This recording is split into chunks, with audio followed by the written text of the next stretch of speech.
Кога првпат се појавува музеот на ВМРО и музеот на жртвите на комунизмот со вкупна сума од 16.600.000 денари.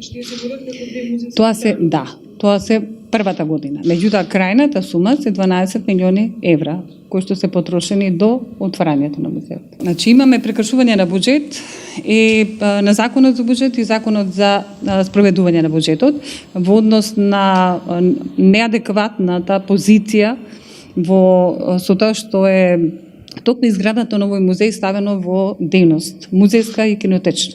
Значи тоа е веќе прекршување на закон на буџет и злоупотреба на пари кои што се наменски, бидејќи се однесуваат на функционирањето на музејската дејност и кинотечната. Во однос на другите две прекршувања станува збор за прекршување на законот за музеј, посебно на членот 7, кој што се однесува на условите за основање на музеот, кои услови треба да бидат основани, меѓу другото таму стои дека треба да биде изработен елаборат, кој што го нема, не постои, не бил воопшто изработен, значи прекршен е тој дел. Треба исто така стои и еден дел кој што се однесува на претходна согласност од матичната институција, а тоа е Музеот на Македонија. Таква согласност не е побарана воопшто. Дополнително, она што не би го кажав, е во однос на набавката на материјалите, кои што музејските материјали што оделе преку управата за заштита, тоа е еден дел кој што од управа треба да го обемен многу. Исто така уште еден основ на прекршување, бидејќи управата не е надлежна да откупува материјали музејски.